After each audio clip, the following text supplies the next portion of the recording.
اب 15ویں صدی میں ہم ہیں. اب ایک بات میں کہہ رہا ہوں اور وہ میری ذاتی رائے ہے، گمان، اندازہ، اس میں مجھ سے اختلاف کرنے کا ہر ایک کو حق ہے.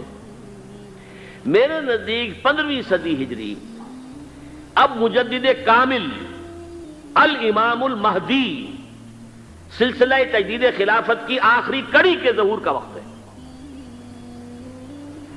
اس میں مجھے ایک تو قرآن مجید سے اشارہ ہے، میں اسے تفسیر نہیں کہتا. میرے نزدیک قرآن مجید میں چند آیتیں سورہ مدثر کی اور چند آیتیں سورہ انشقاق کی بڑی عجیب ہے. سورہ مدثر کی آیات میں حضور کی آمد کا نقشہ کھینچا گیا ہے.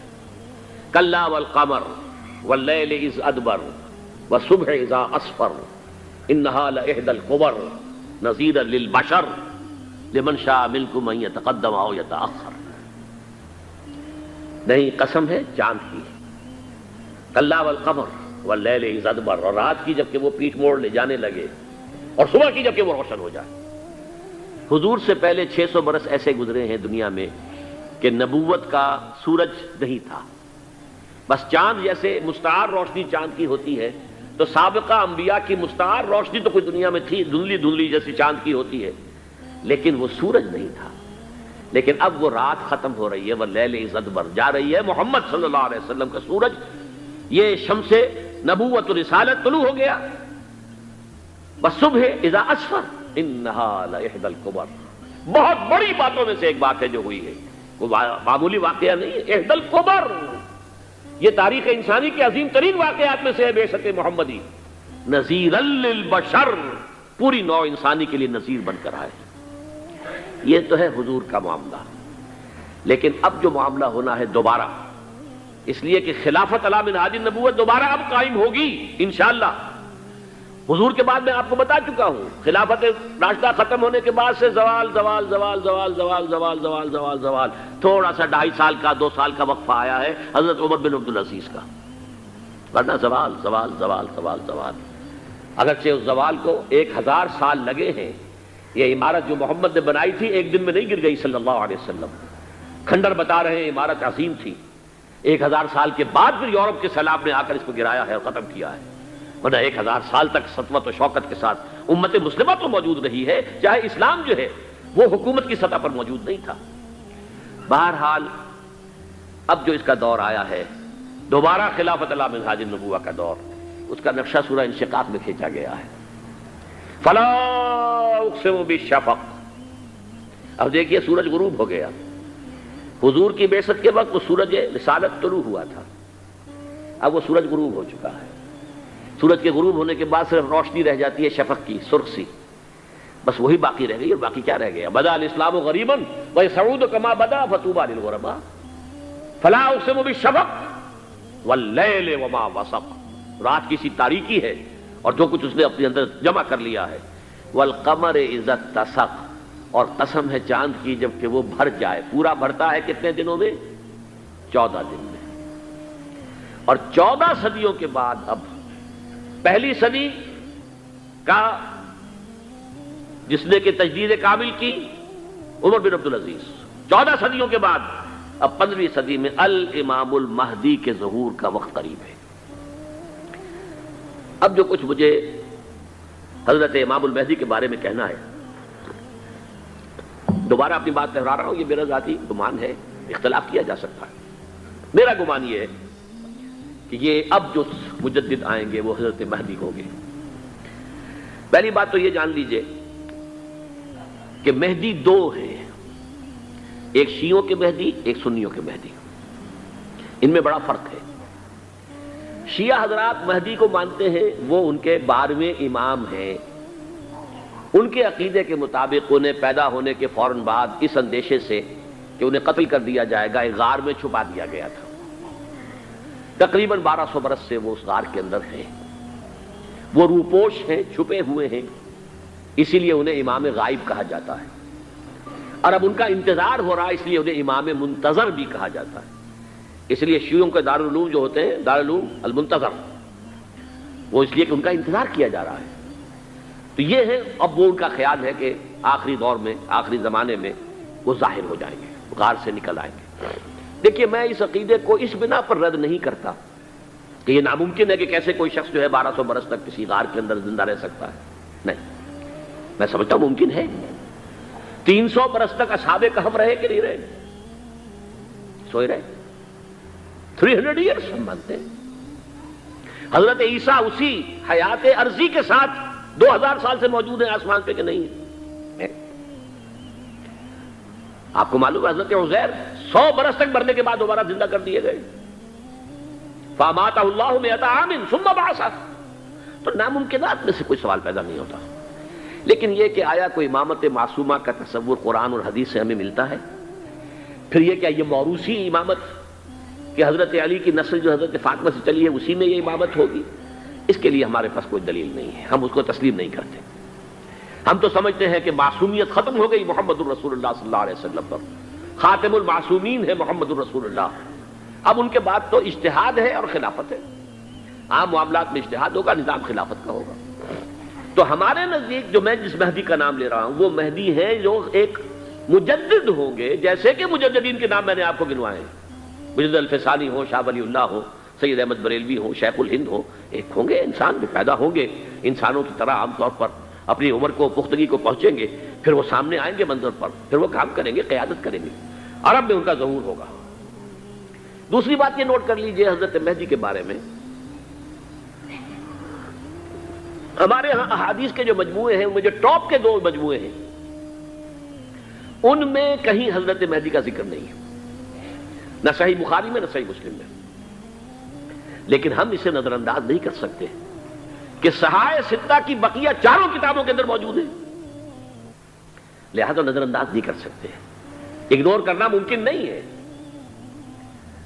اب اس میں میں چاہتا ہوں کہ کچھ حدیثیں آپ کو میں سناؤں جن میں حضرت مہدی کا تذکرہ کیا گیا ہے۔ پہلی ہے وعن عبداللہ ابن مسعود قال قال رسول اللہ صلی اللہ علیہ وسلم، حضرت عبداللہ ابن مسعود سے روایت ہے، وہ فرماتے ہیں کہ حضور نے ارشاد فرمایا لا تذهب الدنيا حتى يملك العرب رجل من اہل بیتی، یہ دنیا ختم نہیں ہوگی جب تک کہ عرب پر میرے اہل بیت میں سے ایک شخص کی حکومت قائم نہ ہو۔ اور آپ کو معلوم ہے کہ آج تک عرب پر حضور کے اہل بیت کی کوئی حکومت قائم نہیں ہوئی، اور جب قائم ہوئی بھی تھی حضرت علی کو اگر شمار کیا جائے، اس لیے کہ حضور نے وہ جو مشہور واقعہ ہے کہ ایک چادر میں لے لیا تھا حضرت علی کو اور حضرت فاطمہ اور حضرات حسنین کو، اللہم ہؤلاء اہل بیتی، اے اللہ یہ بھی میرے اہل بیت ہیں، تو حضرت علی کی بھی حکومت منعقد نہیں ہوئی، پورے عالم اسلام پر ان کی حکومت نہیں تھی، اس لیے کہ شام اور مصر دونوں صوبے جو ہیں انہوں نے ان کی اطاعت قبول نہیں کی تھی۔ اس حوالے سے یہ معاملہ ابھی ہونا ہے۔ لا تذهب الدنيا حتى يملك العرب رجل من اہل بیتی یواطئ اسمہ اسمی، اس کا نام وہی ہوگا جو میرا نام ہے، یعنی محمد صلی اللہ علیہ وسلم، اور ان کا نام بھی مہدی کا نام بھی محمد ہو، مہدی تو ان کا لقب ہے۔ یہ ترمذی میں بھی ہے، ابو داؤد میں بھی ہے، سنن ابی داؤد جامع ترمذی، بلکہ ابو داؤد میں ایک اور روایت ہے، قال حضور نے فرمایا لو لم يبقى من الدنيا الا يوم، اگر دنیا کی زندگی میں سے کچھ بھی نہ بچے سوائے ایک دن کے، لطول اللہ تعالی ذلك اليوم، تو اللہ تعالیٰ اس دن کو لمبا کر دے گا، حتی یبعث فیہ رجلا منی، یہاں تک کہ میرے خاندان میں سے ایک شخص کو اٹھائے گا، من اہل بیتی، میرے اہل بیت میں سے، یواطئ اسمہ اسمی و اسم ابی ہے اسم ابی، جس کا نام میرے نام پر ہوگا، جس کے والد کا نام میرے والد کے نام پر ہوگا، محمد ابن عبداللہ ان کا نام ہوگا، اور وہ یملأ الارض قسطا وعدلا کما ملئت ظلما وجورا، وہ سرزمین عرب کو عدل اور انصاف سے اسی طرح بھر دیں گے جیسے کہ وہ ظلم اور زیادتی سے بھر چکی ہوگی۔ دوسری روایت ہے حضرت ابو سعید خدری رضی اللہ تعالی عنہ سے، حضور نے فرمایا المہدی منی اجل الجبہۃ اقنى الانف یملأ الارض قسطا وعدلا کما ملئت ظلما وجورا یملک 7 سنین، رواہ داؤد، کہ مہدی مجھ میں سے ہوں گے بڑی روشن پیشانی والے اور بڑی کھڑی ناک والے، وہ زمین کو بھر دیں گے انصاف سے اور عدل سے جیسے کہ وہ ظلم سے بھری ہوئی ہوگی، اور وہ 7 برس تک حکومت کریں گے۔ عرب میں خالص خلافت علی منہاج النبوہ کا نظام حضرت مہدی کے ہاتھوں قائم ہوگا اور 7 برس تک قائم رہے گا عرب کے اندر، اس کا اگلا مرحلہ میں بعد میں بیان کروں گا۔ تیسری روایت اور اس کو میں اس لیے خاص طور پہ سنا رہا ہوں کہ اس میں وہی الفاظ آئے ہیں جو میں نے ابتدا میں حدیث آپ کو سنائی تھی، اس کے الفاظ ہیں۔ عن ابی سعید قال ذکر رسول اللہ صلی اللہ علیہ وسلم بلاء یصیب هذه الامه حتى لا يجد الرجل ملجا يلجا الیہ من الظلم۔ حضور نے ذکر فرمایا کہ ایک دور ایسا آئے گا انتہائی ابتلا اور آزمائش اور مصائب کا کہ کسی شخص کو کوئی سر چھپانے کی جگہ نہیں ملے گی اس ظلم سے اپنے آپ کو بچانے کے لیے۔ فَيَبْعَثُ اللَّهُ رَجُلًا مِنْ عِتْرَتِي وَأَهْلِ بَيْتِي، تو پھر اللہ میرے خاندان میں سے، میرے اہل بیت میں سے اٹھائے گا ایک شخص کو، فَيَمْلَأُ بِهِ الْأَرْضَ قِسْطًا وَعَدْلًا، اور اس کے ذریعے سے اللہ تعالیٰ زمین کو عدل و قسط سے بھر دے گا۔ يَرْضَى عَنْهُ سَاكِنُ السَّمَاءِ، یہ وہی الفاظ آ گئے اب، اس سے پھر راضی ہو جائیں گے آسمانوں میں رہنے والے بھی، وَسَاكِنُ الْأَرْضِ، اور زمین میں رہنے والے بھی۔ لَا تَدَعُ السَّمَاءُ مِنْ قِطَرِهَا شَيْئًا إِلَّا صَبَّتْهُ، آسمان اپنا ایک قطرہ بھی نہیں روکے گا مگر یہ کہ اس کو زمین کے اوپر نثار کر دے گا، بارش کی شکل میں گرا دے گا۔ وَلَا تَدَعُ الْأَرْضُ مِن نَبَاتِهَا شَيْئًا إِلَّا أَخْرَجَتْهُ، اور زمین اپنی پیداوار میں سے کوئی شے نہیں چھپائے گی، نہیں روکے گی مگر اس کو ظاہر کر دے گی۔ چوتھی حدیث جو ہے وہ حضرت ام سلمہ سے رضی اللہ تعالی عنہ قال سمعت رسول اللہ صلی اللہ علیہ وسلم یقول المہدی من عترتی من اولاد فاطمہ، رواہ ابو داؤد، یہ بھی سنن ابو داؤد کی روایت ہے۔ حضور نے فرمایا مہدی میرے خاندان سے، میرے اہل بیت سے ہوں گے، یعنی اولاد فاطمہ میں سے، اور تفسیر اس کی آتی ہے کہ حضرت حسن کی اولاد میں سے ہوں گے۔ پانچویں حدیث میں آپ کو سنا رہا ہوں، اور اس میں ایک عجیب مشابہت آپ کے سامنے آئے گی حضرت عمر بن عبدالعزیز کے ساتھ، یہ اول اور آخری کڑی کے درمیان مشابہت ہے۔ عن علی رضی اللہ تعالی عنہ، یہ حدیث جو ہے مسند احمد ابن حنبل میں بھی ہے اور سنن ابن ماجہ میں بھی ہے۔ قال قال رسول اللہ صلی اللہ علیہ وسلم المہدی منا اہل البیت یصلحہ اللہ فی لیلۃ، مہدی ہم میں سے ہوں گے، ہمارے اہل بیت میں سے، اور اللہ ایک ہی رات میں ان کی اصلاح کر دے گا۔ یعنی وہ پہلے سے کوئی زیادہ روحانی یا دینی کوئی اس طرح کی شخصیت نہیں ہوں گے، لیکن ایک ہی رات میں اللہ تعالیٰ ان کی سیرت و کردار کے اندر انقلاب عظیم برپا کر دے گا۔ جیسے کہ میں نے عرض کیا تھا آپ سے کہ عمر بن عبدالعزیز کی زندگی میں انقلاب عظیم آیا، خلافت کا بوجھ پڑتے ہی کہاں وہ خوش باش اور خوش لباس اور خوش خوراک، وہ شہزادہ ٹھاٹ باٹ والا، جاگیر والا، گورنر کا بیٹا اور خود گورنر، اور کہاں یہ کہ اس کی وہ درویشی جو میرے نزدیک اللہ عالم ڈرتے ڈرتے کہہ رہا ہوں، میرے نزدیک وہ حضرت ابو بکر، حضرت عمر اور حضرت علی کی درویشی کو بھی مات دے گئی، لیکن کنٹراسٹ بہت شدید ہے۔ وہاں جو بھی کچھ تھا وہ تدریجاً آیا تھا، ہوتے ہوتے ہوتے کی طاقت، اور یہاں سڈن آیا۔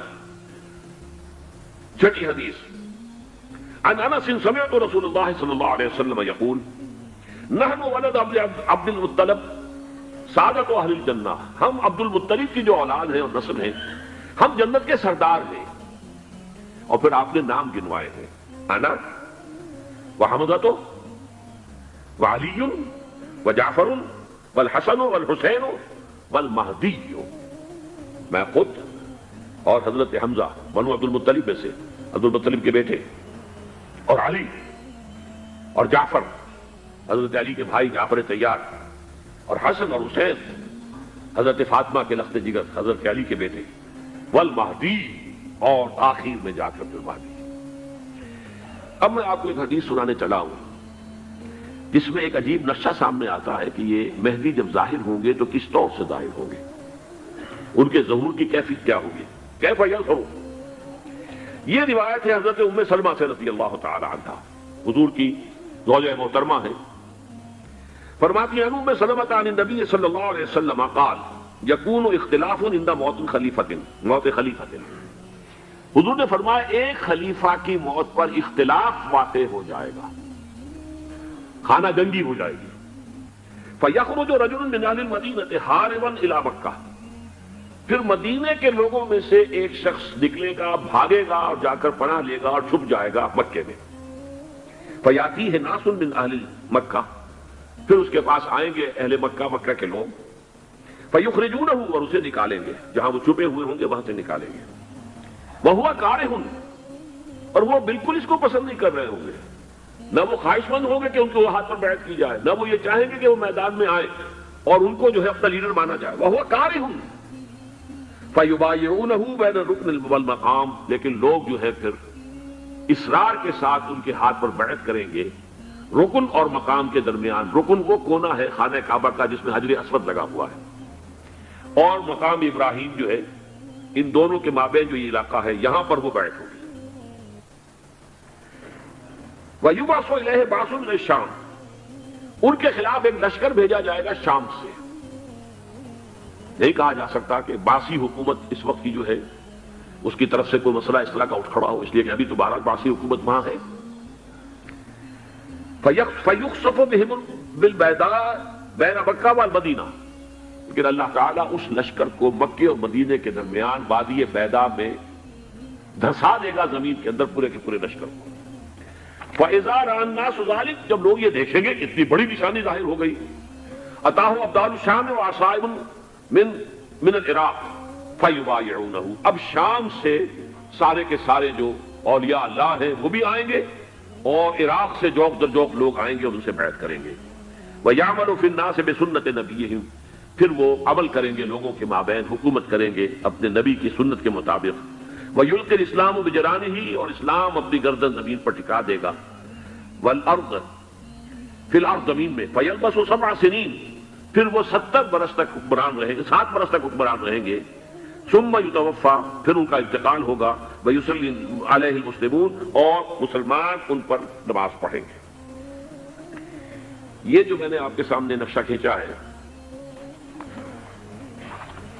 اس سے اب میں ایک نتیجہ نکالتا ہوں، اسے بھی میرا گمان کہیے، اختلاف بھی کر سکتے ہیں آپ، اگر اس کو وزنی سمجھے تو قبول بھی کر سکتے ہیں۔ وہ یہ ہے کہ میرے نزدیک شاہ فہد کے انتقال پر لا محالہ یہ صورتحال پیدا ہو جائے گا۔ ولی عہد وہاں ہے عبداللہ بن عبدالعزیز، امریکہ کو وہ پسند نہیں کرتے اور امریکہ انہیں پسند نہیں کرتا، یہ بالکل تشخص بام ہے۔ امریکہ نے لازماً جس طریقے سے اپنے پنجے گاڑے ہیں سعودی عرب کے اندر، اپنا فوجی اڈا بنایا ہے، تو آسانی کے ساتھ وہاں سے اپنے پنجے ہٹانے کے لیے تیار نہیں۔ ایک حدیث میں آتا ہے قرن الشیطان، نجد سے شیطان کا سینگ برآمد ہوگا، وہ شیطان کا سینگ ہے، جو میزائل وہاں پر لگے ہوئے ہوں گے اس وقت، در حقیقت وہ سارے کے سارے جو ہیں وہ شیطان کے سینگ ہیں۔ بہرحال کوشش وہ کرے گا کہ جیسے کہ اس نے جارڈن میں کیا، کتنے عرصے سے وہاں شاہ حسین کا چھوٹا بھائی حسن جو ہے وہ ولی عہد تھا، عین وقت کے اوپر آ کر، اور پتہ نہیں کیسی کیسی دوائیاں دے کر اسے لے کر آئے ہیں شاہ حسین کو، مرتے ہوئے کو تھوڑی دیر زندہ رکھنے کے لیے، اور وہ تبدیلی کروا کر جو ہے واپس لے گئے ہیں۔ تو یہ معاملہ ہوا ہے، تبدیلی کروا دی، وہاں تو ہو گئی آرام سے، کوئی بات نہیں۔ بحرین میں بھی غالباً ایسا ہی معاملہ ہوا ہے، واللہ عالم، مجھے یاد پڑتا ہے کہ وہ چاہتے ہیں کہ ہمارا پسند کا آدمی آئے۔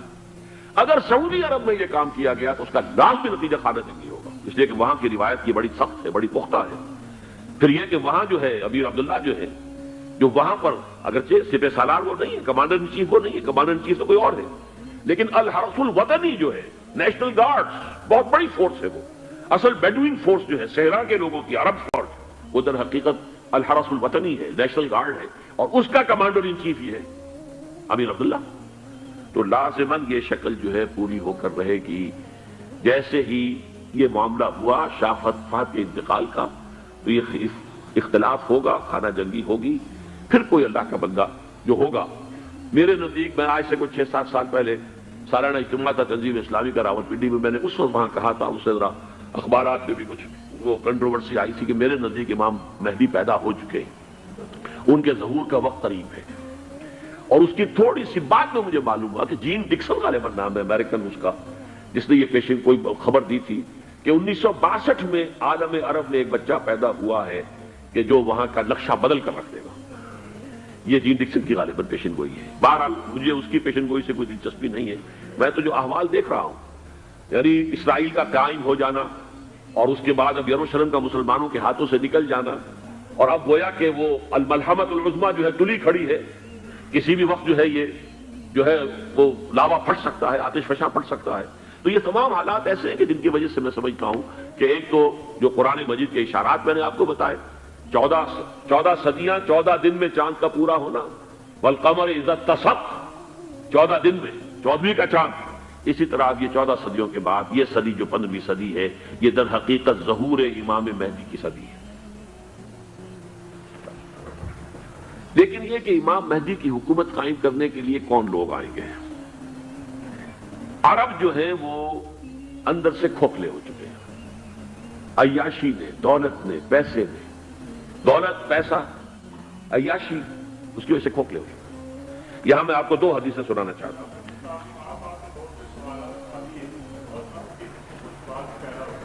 بہت سے ہوں گے، آپ اطمینان سے تشریف رکھیے.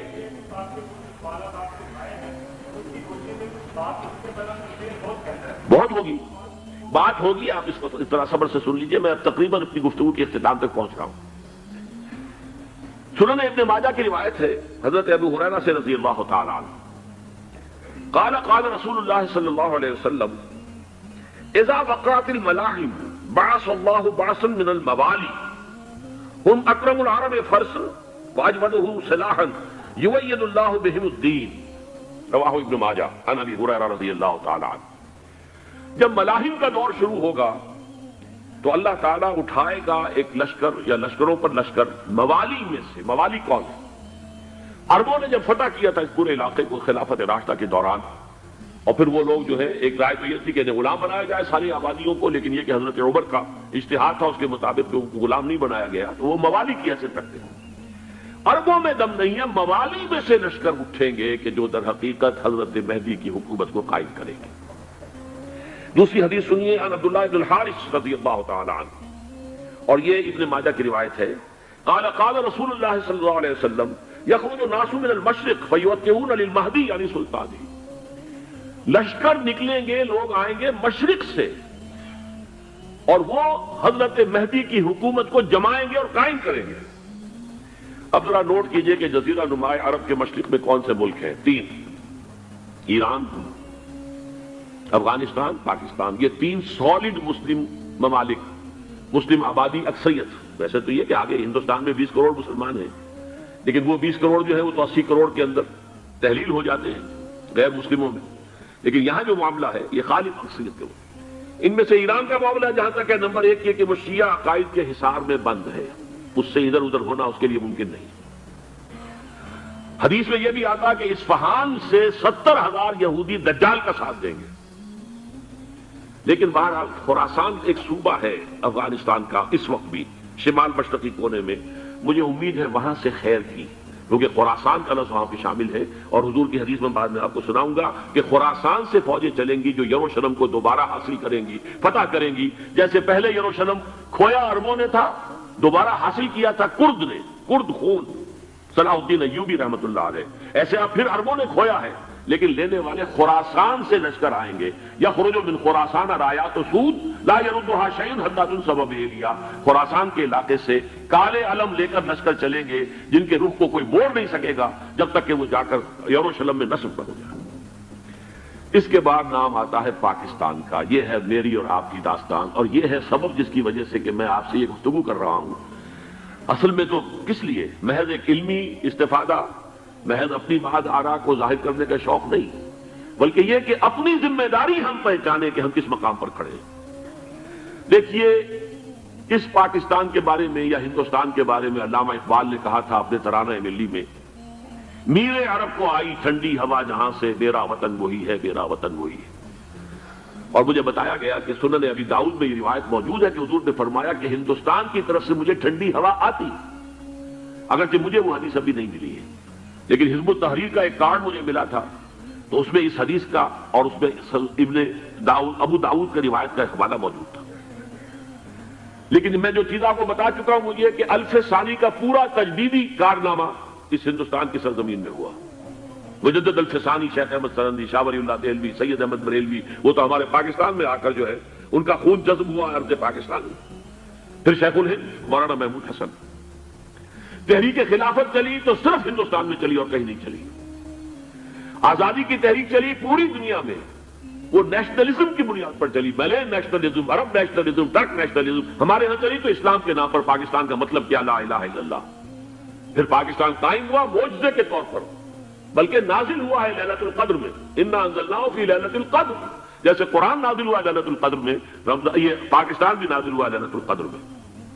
اس کا برقرار رہنا ابھی تک معجزہ ہے. ہندو یہ سمجھتا تھا، کانگریس سمجھتے تھے کہ جھٹپٹ ختم ہو جائے گا. پھر یہ کہ اس کا قرارداد مقاصد کا پاس ہو جانا، مزید بھی اور اضافی دفعات دستور میں آ جانا، اب کمرشل انٹرسٹ کو ربا قرار دے کر حرام قرار دینا، یہ سارے لینڈ مارکس ہیں کہ جو اشارہ کر رہے ہیں کسی چیز کی طرف، معاملہ کدھر جا رہا ہے۔ پھر یہ کہ یہ جو 14ویں صدی کے مجدد تھے شیخ الہند، اس کے بعد سے کچھ ایسی شخصیتیں عظیم پیدا ہوئی ہیں ہند میں، جن کو میں سمجھتا ہوں کہ 14ویں صدی کے مجدد اور 15ویں صدی کے مجدد کے درمیان یہ 15ویں صدی کے مجدد کی راہ کو سیدھا کرنے والے، جیسے کہ حضرت یحییٰ نے کہا تھا میں تو آنے والے کا راستہ سیدھا کر رہا ہوں حضرت عیسیٰ کے لیے، ایسے ہی 15ویں صدی کے لیے امام مہدی کے لیے راستہ صاف کرنے والے سب سے پہلے علامہ اقبال، جنہوں نے اسلام کا تصور دین کی حیثیت سے دوبارہ زندہ کیا ہے، ورنہ اسلام ایک مذہب کی شکل اختیار کر چکا تھا۔ پھر مولانا مودودی، مولانا ابوالکلام آزاد حکومت الہیہ کے نعرے کے ساتھ میدان میں آئے۔ یہ اقبال نے جو تصور پیش کیا تھا اس پر عملی جدوجہد کے لیے حزب اللہ قائم ہوئی۔ نوٹ کر لیجئے 11 برس کا فرق ہے عمر کا علامہ اقبال کے اور ابوالکلام کے، اور 1913 میں جب حزب اللہ قائم کی ہے اس وقت علامہ اقبال کی ملی شاعری اپنے عروج کو پہنچ چکی تھی۔ پھر یہ کہ علامہ اقبال کے بعد تعبیر جو ہے اسلام کی وہ ابوالکلام نے کی، لیکن روایتی علماء کی شدید مخالفت کی وجہ سے وہ بدل ہو کر چھوڑ گئے، کانگریس میں شامل ہو گئے، بساط جو ہے حزب اللہ کی انہوں نے لپیٹ دی۔ پھر مولانا مودودی آئے، انہوں نے وہ ڈور جو ہے اس کا سرا تھاما، جماعت اسلامی قائم کی حکومت الہیہ ہی کے قیام کے لیے، اگرچہ میرے نزدیک یہ کہ وہ انتخابی اور ایک قومی سیاست کی ایک جماعت بن کر پاکستان میں جو ہے دلدل میں پھنس گئی ہے۔ اب ہم اس کی کوشش کر رہے ہیں تنظیم اسلامی اور یہ تحریک خلافت جس کے تحت یہ جلسہ ہو رہا ہے، یہ ساری چیزیں وہ ہیں کہ آپ کو سوائے پاکستان کے اور کہیں نہیں ملیں گی پوری دنیا میں۔ معلوم ہوتا ہے کہ پاکستان کو بہت بڑا رول پلے کرنا ہے اس میں، اور اس کے ساتھ اب جمع کر لیجئے افغانستان کی عمارت افغانستان، اسلامی عمارت افغانستان قائم ہو چکی ہے۔ یہ پچھلے 20 سالوں میں جو کچھ وہاں ہوتا رہا ہے اس سے پہلے تصور نہیں ہو سکتا تھا۔ کابل جو ہے وہ تو جیسے پیرس کا تمدن تھا ویسے کابل کا تھا، وہی لباس، وہی سکرٹس۔ یہاں جب آئے تھے شاہ ظاہر شاہ سرکاری دورے پر تو ان کی جو ملکہ صاحبہ تھی ان کے ساتھ وہ سکرٹ میں ملبوس تھی۔ کابل جو ہے وہ بالکل ایک پیرس کی طرح کا شہر تھا۔ آج کابل جو ہے جا کر دیکھیے، علامہ اقبال کے فرزند بھی دیکھ کر آئے ہیں، تو اگرچہ وہ خود میں سمجھتا ہوں کہ خاصے انہیں آپ لبرل کہیں، آزاد خیال کہیں، لیکن اس درجے متاثر ہو کر آئے تھے کہ انہوں نے یہ کہا افغانستان میں جو میں نے حالات دیکھے ہیں کہ اگر 2-4 اور مسلمان ملکوں کے اندر یہ نظام قائم ہو جائے تو پوری دنیا مسلمان ہو جائے گی۔ یہ سب کچھ کیسے ہو رہا ہے؟ یہ آنے والے دور کی جھلکیاں ہیں۔ Coming events are casting their shadows before. یہ سب بتا رہے ہیں کہ پاکستان افغانستان کو مل کر اس میں کوئی عظیم رول پلے کرنا ہے، اور اس کے ضمن میں اب میں علامہ اقبال کے بارے میں آخری بات کہہ رہا ہوں۔ علامہ اقبال کے بارے میں عام یہ خیال ہے، انہوں نے اپنے خطبات میں مہدی کا اور نزول مسیح کا، حالانکہ میں کل پڑھ رہا تھا مولانا سید احمد اکبر آبادی رحمۃ اللہ علیہ کا ایک مقالہ ان کا کہ علامہ اقبال نے ابن خلدون کے بارے میں یہ کہا ہے کہ مہدی کا اور نزول عیسیٰ کا دونوں کا انہوں نے انکار کیا ہے، حالانکہ ابن خلدون نے نزول عیسیٰ کا انکار نہیں کیا، صرف مہدی کا انکار کیا ہے۔ بہرحال علامہ اقبال نے خطبات میں انکار کیا ہے، لیکن یہ کہ اپنی شاعری کے اندر میں چیلنج کرتا ہوں کسی بڑے سے بڑے اقبال شناس کو، ان کا یہ شعر ذرا سنیے: خضر وقت از خلوت دشت حجاز آید بروں، کارواں زی وادی دور و دراز آید بروں۔ خضر وقت، امام وقت، رہنمائے وقت، قائد وقت، خلوت دشت حجاز، حجاز کی صحرا کی کسی خلوت گزینی سے نکل کر باہر آئیں گے۔ میں حیران ہوتا ہوں علامہ کے اس فکر پر اور اس مصرے پر۔ یہاں انہوں نے شیعہ اور سنی دونوں کے کانسیپٹ جمع کر دیے۔ شیعہ کا کانسیپٹ یہ چھپے ہوئے کسی غار میں وہاں سے برآمد ہوں گے، اور ہمارا کانسیپٹ میں ام سلمہ رضی اللہ تعالیٰ عنہ کی حدیث سنا چکا، چھپے ہوئے ہوں گے وہ وہاں پر، مدینے سے نکل کر آ کر مکے میں چھپ جائیں گے۔ اس خانہ جنگی کی حالت میں لوگ ان کی طرف دیکھ رہے ہوں گے، سوچتے ہوں گے انہیں میدان میں آنا چاہیے، کوئی پارٹ پلے کرنا چاہیے، امت کی رہنمائی کرنی چاہیے، لیکن وہ چھپیں گے، وہ کارے ہوں گے، وہ اس ذمہ داری کو قبول نہیں کرنا چاہیں گے، جا کے چھپ جائیں گے مکے میں، وہاں سے مکے والے انہیں نکالیں گے، اور وہ کارے ہوں گے، انہیں بالکل یہ پسند نہیں ہوگا کہ یہ ذمہ داری اٹھائیں۔ تو خضر وقت از خلوت دشت حجاز آیت بروں، کارواں زی وادی دور و دراز آیت بروں۔